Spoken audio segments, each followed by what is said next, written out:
One of Overwatch 2's latest maps, New Junk City, expands on the lore for the Junkers. Let's have a look. Hey guys, I'm Damesage from the Omnic Post. At the start of Season 6 of Overwatch 2 Invasion, a new game mode was added to Overwatch 2, Flashpoint. And it came with two new maps. They are two of the biggest maps we have ever seen in Overwatch. And they both are gorgeous and unique in their own way. Last week I made a video on 5 things you might have missed on Suravasa, the India map. And this week we are taking a closer look at New Junk City, the second Junker settlement that was added to the roster. And as to be expected, both Junkertown and New Junk City have a lot in common. They both have a lot of the same elements, former Omnic elements, since they are rather close to each other and they were both built with the remains of a destroyed Omnium. New Junk City even seems to be built on top of the Omnium. They also share a lot of the art. The same posters on the wall, including the wanted poster for Junkrat and Roadhog. There's the Wrecking Ball poster, and the tags that reference the Junker Queen and all of the different factions. There are the Wreckers, the Demonologists, the Tinkerers, the Scavengers. But New Junk City takes this theme to a whole new level. They sort of play out all of these factions against each other and set it in a very alive feeling city. Even if you can't see anybody, you can definitely hear them. The sound design on this map is insane. No pun intended.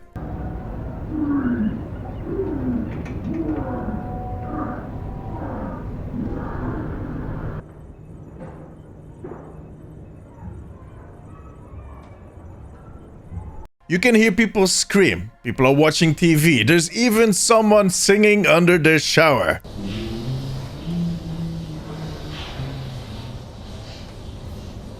There's music blaring through all of the speakers, and every little part of the environment makes a noise. Like I said in the Suravasa video, you need to load into a custom game and roam around on those maps to fully appreciate all the love and work they've put in this map. But anyways, I wanted to highlight 5 things I ran into on this map that intrigued me and that you might have missed. We already kind of talked about the first one. Remember that wall art that I was talking about earlier? Well, New Junk City does have a few unique features. They take the tagging on the wall to a next level, a very practical level even. First of all, there's the usual fan art. Fan art for the factions, against the Omnics, and of course, for the Junker Queen. And then there are all these cute faces they seem to be putting on everything. Or the less cute faces. Sometimes there's funny faces. Or pachimaris. But the most important ones are the practical tags. A lot of the health packs on this map are being pointed out with some new spray art. And they even try to guide you towards the objective at times. And occasionally there is a trap.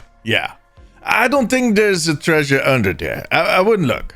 The second one on my list is also art, but instead of spraying it on walls, they put it on people. There are quite a few tattoo parlors around this map. But the biggest one is called Stab and Squeal.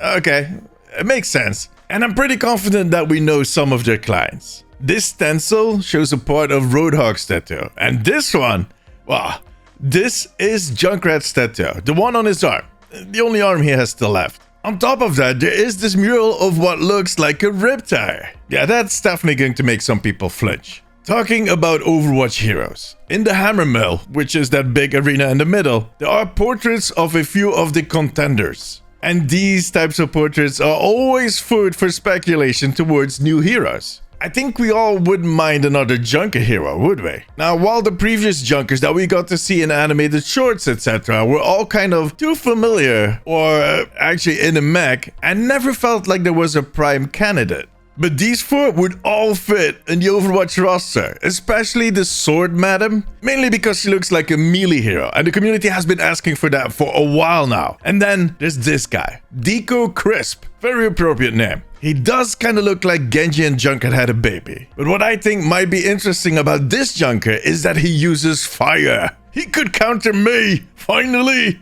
Nah, seriously, some people in my comments have been suggesting a fire-based hero. One that uses a flamethrower, for instance, and I think this guy would be the perfect match. Alright, the next Easter egg. The door. On the map, you can find these posters where the Queen makes it very clear that this door belongs to her. At first, I was thinking she meant the gate to Junkertown, since that is where she stashes her gold. But this doesn't look like the gate to Junkertown, or even the scrapyard. So I started thinking that she had a hidden door around New Junk City, where she kept her big secrets. Now, I have found quite a few doors that seem to be off limits. Some even have gear shifter security systems, which is about the most Junker thing I've ever seen.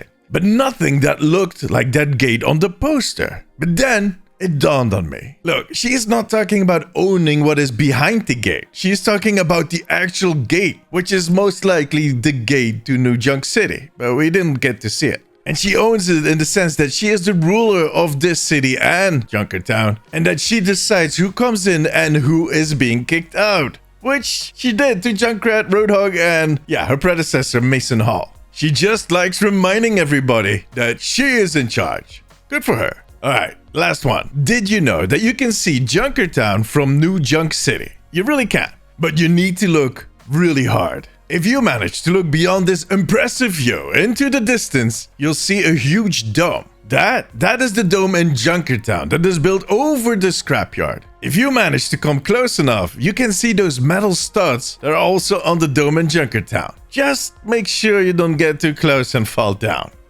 Yeah, that is going to hurt.